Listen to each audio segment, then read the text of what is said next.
شعیبی grammar school, Montessori دا matric English medium, خوبصورت، آرام دہ اور پورا سائز مونٹیسری کلاس روم میں آپ کے ننھے منھے بچوں کو نہایت پیار و شفقت کے ساتھ دور جدید کے تقاضوں کے مطابق آڈیو ویڈیو اور جدید مٹیریل کے ذریعے تعلیم دی جاتی ہے۔ پرائمری اور سیکنڈری کلاسوں میں بچوں کی اسکل کو بہتر بنانے کے لیے report writing classes, news paper classes,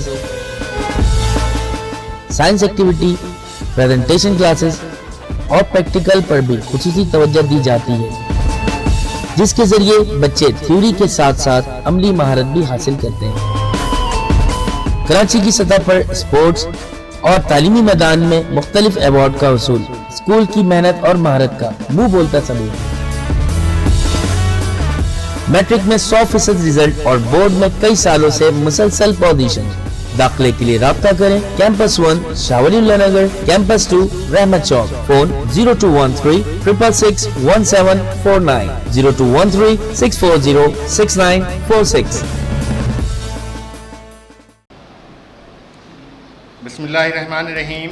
class 8 and 9 مطالعہ پاکستان، دوسرا باب تشکیل پاکستان، پیج نمبر 15۔ اس کی پہلی ہیڈنگ ہے برصغیر میں تحریک احیاء اسلام۔ برصغیر پاک و ہند میں جو اسلام کی احیاء کے لیے جو تحریکیں چلی ہیں، اس میں کن کن شخصیات کا کیا کیا رول ہے، اس کے بارے میں پڑھیں گے۔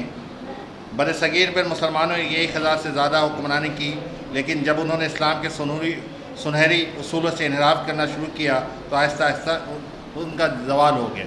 برصغیر پاک و ہند میں مسلمان جو تھے وہ 1000 سال تک حکمرانی کی، لیکن وہ زوال کا شکار ہو گیا۔ 1857 کی آخری جنگ آزادی میں ختم ہو گیا، مسئلہ ختم۔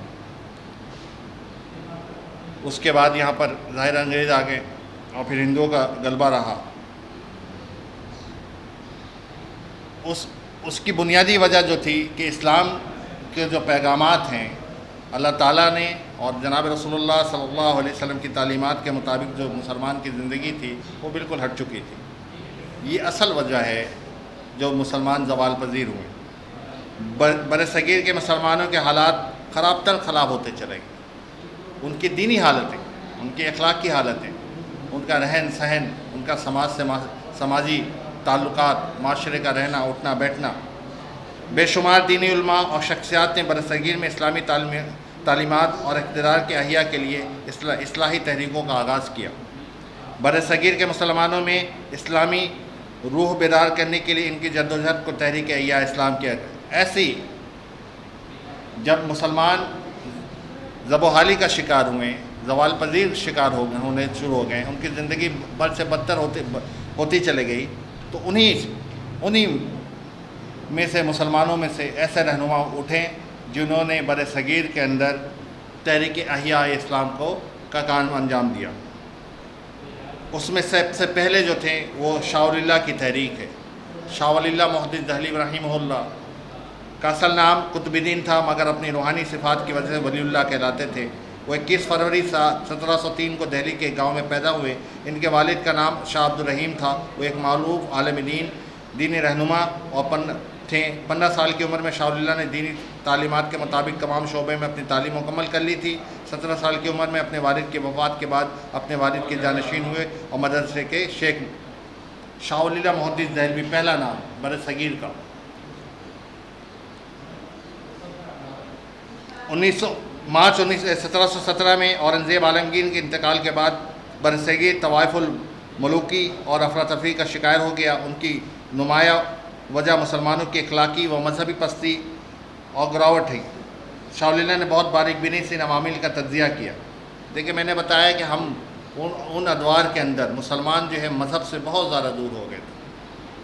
وہ خاندانی رسم و رواج کو، سماج کے رسم و رواج کو دین سمجھ رہے تھے اور اخلاقی پستی کا شکار ہو چکے تھے۔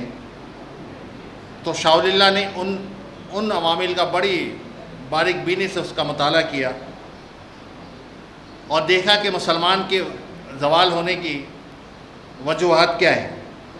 وہ اس نتیجے پہنچے کہ غیر مسلموں کے اثرات کی بدولت اسلامی روح اور جذبہ و اقدار تباہ ہو رہی ہے، ان کے غیر مسلموں کے ساتھ ان کا اختلاط، ہندو اکثریت میں تھے مسلمان ہندوستان کے اندر، پھر انگریز آ گئے، انگریز کے ساتھ تو ظاہر ہے مسلمان اپنی تہذیب کو، اپنے تمدن کو، اپنی ثقافت کو، اور اس کا اقدار، جو سب سے اہم جو چیز ہے اس کی دینی حمیت، وہ سب ناپید ہو گئی اور سب چیز کو بھولتے چلے گئے۔ مسلمانوں کی فوجی قوت تباہ ہو چکی تھی، دہلی سے آگرہ تک کے علاقے مسلمان جوٹن اور مرہٹوں کی قبائلی طاقت کے رہنما کرم پر تھے۔ شاہ ولی اللہ نے نظر لگایا کہ اگر مسلمان اسلامی طرز زندگی کی پیروی نہیں کریں گے تو آہستہ آہستہ اپنے مقام سے گرتے چلے جائیں گے۔ ان حالات کو دیکھ کر انہوں نے بر صغیر میں اسلامی تعلیمات اور اقدار کی احیاء کی منصوبہ بندی کی۔ انہوں نے دیکھ لیا، ان کو اندازہ، باریک بین آدمی جو دور تک نظر رکھتا ہے، شاہ ولی اللہ وہ ان لوگوں میں سے تھے کہ مسلمانوں کے ذبح حالی کا جو شکار ہو رہے تھے اس کے اسباب کو تلاش کر لیا کہ یہ اس کی وجوہات کیا ہے۔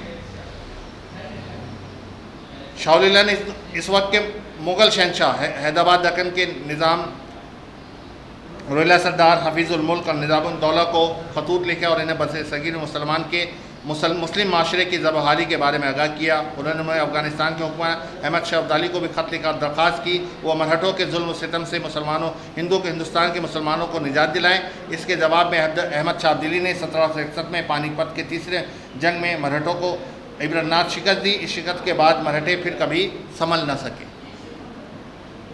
کس کو؟ احمد شاہ ابدالی، افغانستان کا حکمراں شاہ ولی اللہ محدث دہلوی اس کو خط لکھتے ہیں، وہ ہندوستان پر حملہ آور ہوتا ہے اور مرہٹوں سے پانی پت کے میدان میں اس سے لڑائی ہوتی ہے۔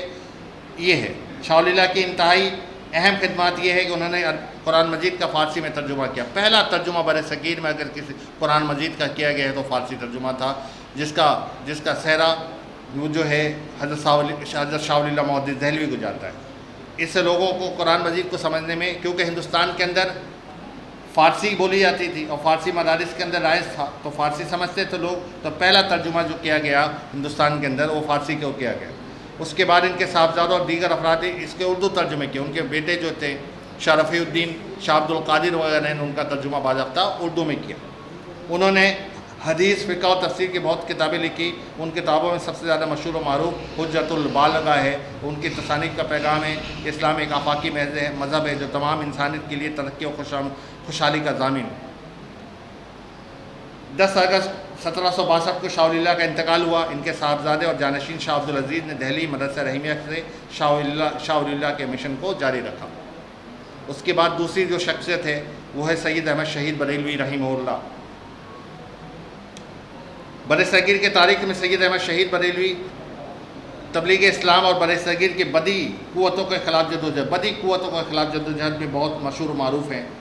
سید احمد شہید 1886 میں رائے بریلی پیدا ہوئے۔ ابتدائی تعلیم انہوں نے صرف معمولی تعلیم حاصل کی کیونکہ ان کا زیادہ وقت رجحان فوجی تربیت کی جانب تھا، یعنی کہ وہ ٹرین نہیں کرتے تھے فوجی۔ بعد میں انہوں نے خود کو سماجی اور معاشرتی خدمات کے لیے وقف کر دیا۔ آپ شاہ ولی اللہ کی تعلیمات سے بہت متاثر۔ شاہ ولی اللہ ان سے پہلے کے بزرگ ہیں۔ ان کے صاحبزادے شاہ عبدالعزیز کے پیروکار تھے۔ انہوں نے دینی تعلیم شاہ عبدالعزیز سے حاصل کیا، یعنی شاہ ولی اللہ کے جو بیٹے ہیں شاہ عبدالعزیز، ان سے دینی تعلیم جو حاصل کیا وہ سید احمد شہید بریلوی نے۔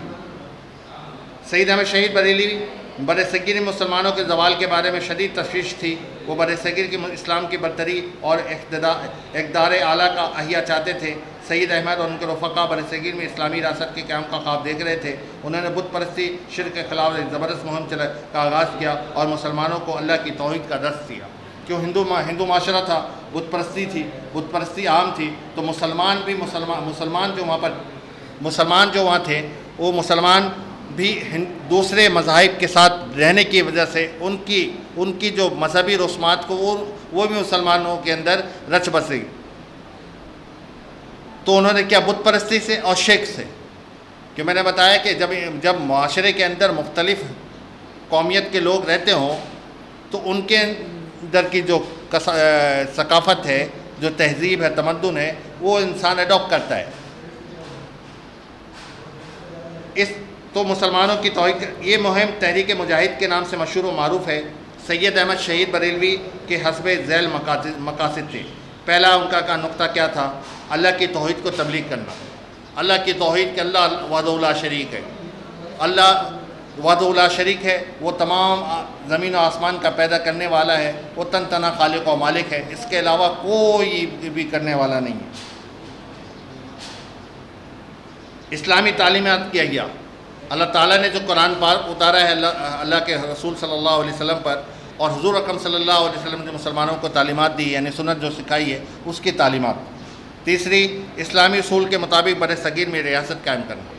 ظاہر ہے ایک مسلمان معاشرے کے اندر مسلمان جب رہتا ہو تو چاہے گا کہ اس کے مطابق قانون سازی ہو، اس کے مطابق زندگی بن رہے، اس کے مطابق زندگی گزاری جائے، تو اس کے لیے قانون سازی ہونی چاہیے، اور قانون سازی کرنے کے لیے ایک ریاست کا عمل لازمی آئے، اور اس کے لیے انہوں نے جدوجہد کی کہ ایک بر صغیر میں مسلمان ہوں اسلامی اصولوں کے مطابق، کیونکہ مسلمان اللہ کی توحید پر یقین رکھتا ہے، اور رسالت مآب صلی اللہ علیہ وسلم کی رسالت پر یقین رکھتا ہے، اور نبی اکرم صلی اللہ علیہ وسلم جو خاتم النبیین ہے، اس کے بعد اللہ تعالیٰ نے نبوت کا سلسلہ بالکل بند کر دیا ہے، قیامت تک کوئی نبی نہیں آئے گا، تو نبی کی جو تعلیمات ہے وہ ابدی ہے، وہ نبی اکرم صلی اللہ علیہ وسلم کی زندگی سے لے کر قیامت تک۔ تو اس کے بعد مسلمانوں کے ایسے اعمال و افعال اور خیالات سے بچانا جو اسلامی اقدار کے مناسب، ایسے اعمال جس عمال کا قرآن حدیث سے کوئی تعلق نہیں، اور ایسے خیالات، ایسی سوچ اور فکر جو اسلام کے مطابق نہ ہو بلکہ اس سے ٹکراؤ پیدا ہو، تو جو اسلامی اقدار کے منافی ہو اس سے بچانا۔ جہاد کی تبلیغ کرنا، جہاد کی تبلیغ کہ اللہ کا کلمہ سارے عالم میں بلند ہو جائے، اس کے لیے دعوت کی محنت، اور اس کے مقابلے میں جب کفر سامنے آ جائے تو اس کے لیے قتال کرنا۔ تو جہاد کی تبلیغ کرنا، کیونکہ بدی قوتوں کے چھٹکارا پانے اور آزادی کا حصول مسلح جد و جہد کے بغیر ممکن نہیں ہے۔ ظاہر بدی قوتیں ہوں گی جو اسلام کے خلاف حضور اکرم صلی اللہ علیہ وسلم کے زمانے میں ویسے ہوا، تو رسول اللہ صلی اللہ علیہ وسلم نے پہلے جنگ جو لڑی وہ جنگ بدر ہوئی۔ تو یہاں پر بھی ایسی ہے کہ جب تک ہم جہاد کو اپنا نصب العین نہیں منائیں گے اور جہاد کو ہم فوقیت نہیں دیں گے، کیونکہ اسلام کے اندر اللہ تعالیٰ نے جہاد کو بھی رکھا ہے، جب رکھا ہے تو اس کا مطلب ہے اس کے لیے جب تک ممکن نہیں ہوگا، جدوجہد ممکن نہیں ہوگا، تو ہم کیا اپنی زندگی کو آزادی حاصل نہیں کر سکتے۔ اسلامی اقتدار اور روایت کے احیاء کے لیے سید احمد پنجاب شمالی مغربی سرحدی صوبے سے سکھوں کا اقتدار ختم کرنا چاہتے تھے۔ انہوں نے پنجاب سرحد میں جہاد کا آغاز کیا۔ بدی کے قوتوں کے خلاف جہاد میں شاہ اسماعیل شہید اپنے 6000 پیروکاروں کے ساتھ سید احمد شہید کے ساتھ شریک ہوئے۔ سید احمد نے دہلی، پنجاب کے کئی علاقوں کو دورہ کیا، اور ان کی ایک کثیر تعداد ان کے پیروکار ان کے شامل ہو گئے۔ دیکھیں جہاد کا فائدہ ہو، نکلے لوگ جب نکلیں اپنے گھروں سے نکلیں، تو اس کا مطلب ہے کہ بدی قوتوں کے خلاف جہاں قوتیں آپس میں ٹکرائیں تو علیٰ کلمت اللہ کے لیے سید احمد شہید بریلوی نے اور ان کے رفقار یعنی ان کے شاہ اسماعیل شہید نے اس جد و جہد میں اپنے آپ کا حصہ ڈالا، اور بدی قوتوں کے خلاف وہ لڑتے رہے۔ وہ 1826 میں سندھ آئے اور پیر پگاڑوں کو مدد کے لیے درخواست کی، جس نے اپنے جانثار مریدوں کو ان کے لشکر میں شامل ہونے کا حکم دیا، جن ہور کہتے ہیں، ابھی بھی موجود ہیں وہ لوگ۔ سندھ کے اندر ہور تحریک موجود ہے جو پیر پگاڑا کے نام سے ہے۔ یہ اس دور میں انگریزوں کے خلاف جد و جہد کرنے میں ان کا بہت نمایاں رول رہا ہے۔ یہ اس دستے کے ہراول دستے کے سپاہی بن گئے جو ہور دستہ تھا۔ باضابطہ ان کے پیر و مرشد نے اپنے تمام پیروکاروں کو اس آزادی کے جد و جہد میں حصہ لینے کے لیے کہا۔ سید احمد شہید اپنے اہل و عیال کو پیر پگاڑے کی حفاظت اور سپردگی میں دے کر خود جہاد پر روانہ ہو گئے، اور سید احمد شہید بریلوی خود جو ہیں اپنے پورے اپنے کنبے کو پیر پگاڑا جوہر کے روحانی پیشوا تھے اس دور کے، ان کو حوالے کیا، اور حوالے کر کے خود جہاد کے لیے روانہ ہو گئے۔ سید احمد شہید دسمبر 1826 میں نوشہرہ شمالی مغربی سرحدی صوبہ پہنچے اور اپنا مرکز اور صدر مقام بنا لیا۔ سکھوں کے خلاف پہلی جنگ 21 دسمبر 1826 کو اوکاڑے کے قریب لڑی سکھوں کے خلاف۔ میں نے بتایا کہ ہندوستان کے اندر ملٹی کلچر نہیں ہے، ہندوستان کے اندر جو ہے انگریز اور ہندوستان میں ہندو پہلے سے موجود تھے، تو مسلمان بالکل ان سے الگ تھلگ، نہ ان کی ثقافت ایسی، نہ ان کی تہذیب ایسی، نہ وہ زبان وہ بولتے ہیں۔ ہم اللہ کی توحید پر یقین رکھنے والے اور حضور اکرم صلی اللہ علیہ وسلم کی رسالت پر یقین رکھنے والے، تو ہمارا کوئی میل نہیں تھا ان سے۔